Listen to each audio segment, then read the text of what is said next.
I'm making this video because I just want to show you guys like nutritionally what I see about this video. So let me just go ahead and just start. Okay.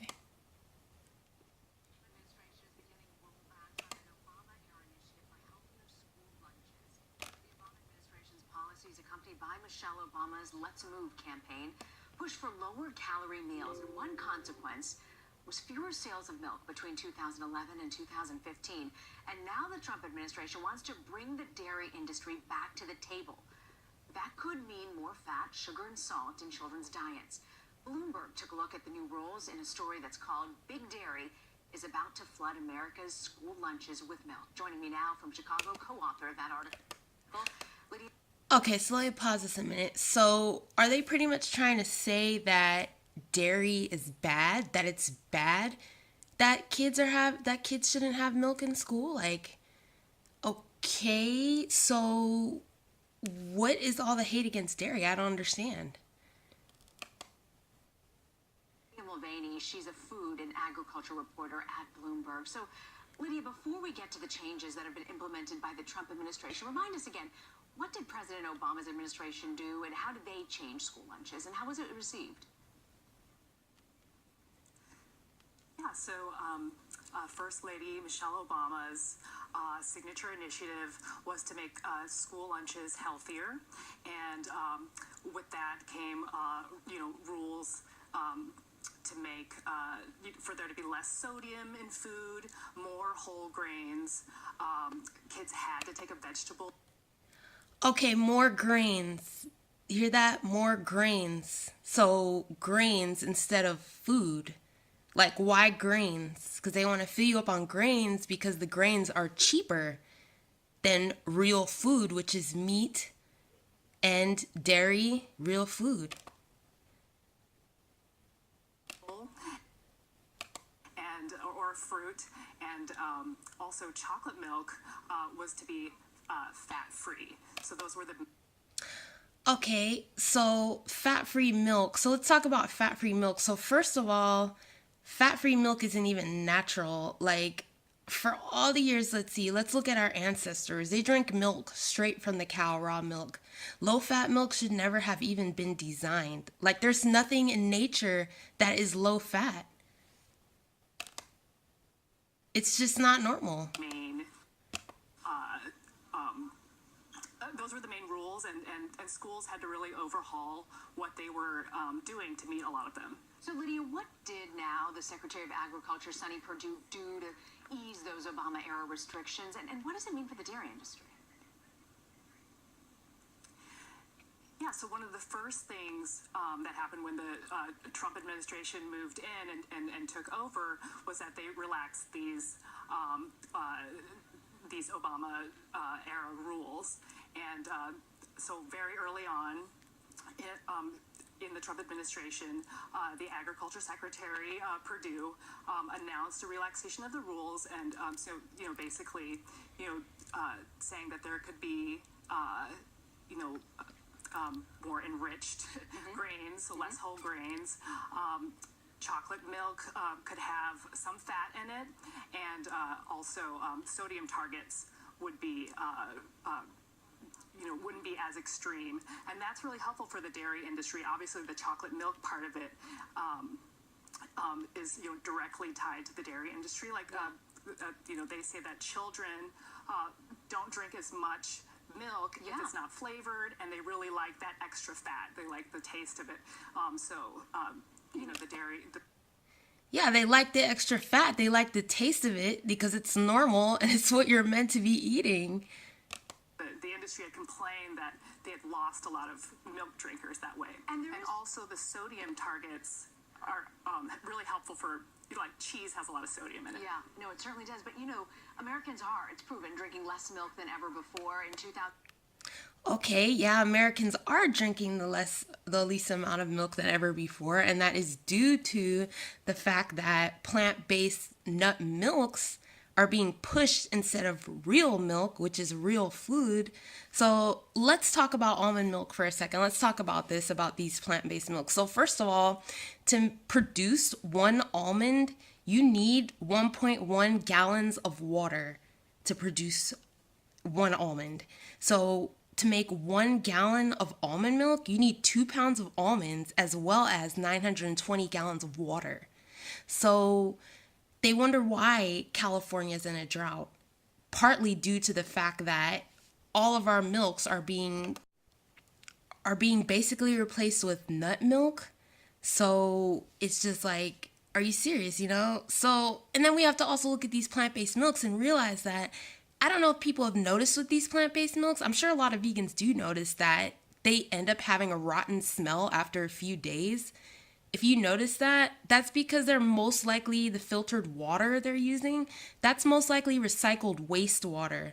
And they would be using that because they have to use so much water to actually make this almond milk and these plant-based milks that it's just they're using most likely the lowest quality of water. Yeah, probably most likely recycled wastewater. I mean, people don't understand that they're getting the bottom barrel ingredients. They're getting that this isn't natural. 2018, the American Medical Association actually recommended that U.S. call meat and dairy optional in the Okay. next set of dietary guidelines. Okay, so in the next set of dietary guidelines called meat and dairy optional. Okay, so basically take us completely away from our natural diet, force us to eat grains, which are cheap and which are totally inflammatory, tons of vegetables, take out everything. Let's just completely just eat all of these fake man lab made foods. It's really crazy. Lines. Is that the case? And why are these changes being made? Well, See, she stutters because she knows because they know that this is an agenda. I mean, it's clearly an agenda. the people are drinking a lot less milk. See, they know what they're doing. They're shutting down the dairy industry. Like, the dairy industry is being shut down because of these fucking plant-based milks that are not even fucking real. This shit is so unnatural. And that's just, changes, with, consumer tastes. And actually the dairy industry today is really struggling right now. A lot of farmers are not making a profit. Milk prices are really low. Yeah, they're struggling due to the fact that plant-based milks are being pushed. People are here believing that they're lactose intolerant. They're believing that they're lactose intolerant due to the fact that, okay, first of all, milk is pasteurized. We were not made to be drinking pasteurized milk. Pasteurized milk, it boils all the enzymes out, all of the beneficial bacteria which your body needs, all the nutrients. Raw milk is the way to go. I mean, if people have drunk raw milk, you would not have a stomach ache when you drink milk. Like, people don't realize, like, the low quality, like, milks, yeah, sure. I mean, you're going to get a stomach ache because it's, like, pasteurized and this and that. But if you have real milk, like, real quality, organic, grass-fed milk and good quality milk, you're not going to have this problem. But a lot of people, they just get a stomach ache and then they, like, instantly, oh, okay, I'm gonna go hop over to this plant-based milk, but they don't realize that it's just a carton of synthetic vitamins. You're not getting any vitamin D, you're not getting any calcium at all. And it's really sad because they fail to mention that Americans actually have been having the highest rates of back pain, joint. So it's a hard time for the dairy industry. Yeah. Lydia Mulvaney, a fascinating story. Thank you so much for joining us. I appreciate your time. Thanks so much for having me. So if you watch that story, like, you'll quickly realize, you'll see, okay, so basically people in the dairy industry are losing their jobs because they want to push these plant-based milks that my dogs won't even drink. They won't even drink it. You know why? Because they're loaded with synthetic vitamins. And if they believe that our children are going to get vitamins from these synthetic vitamins loaded into these plant-based milks that aren't even real, they have absolutely no sense at all. By the way, these vitamins that they add to these plant-based milks, they actually cause vitamin deficiency. You think you're getting B12, you think you're getting vitamin D, you think you're getting calcium from these plant-based milks, but no, you're not getting shit. You're not getting shipped anything but a box carton of synthetic vitamins, most likely recycled wastewater, and just oxalates from almonds, garbage. That's all that you're getting.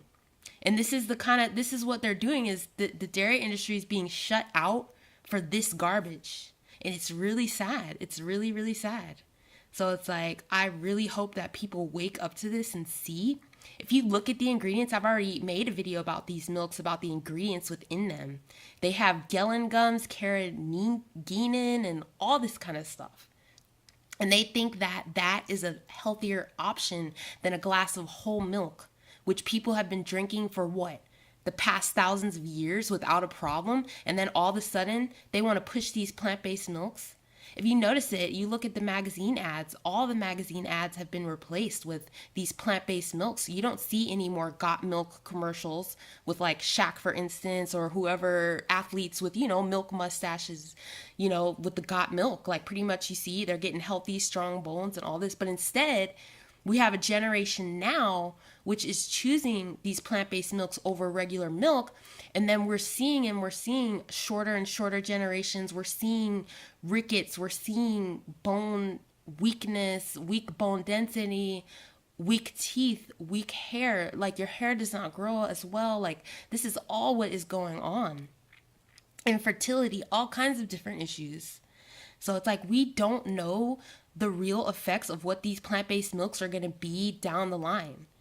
So, this is just my view of what I'm telling you guys. Like, this is what they're pushing. They want to push you into this diet. They want to push you to just eat grain and make meat and dairy optional. They want to push those out of the way and replace it with all which is what is unnatural.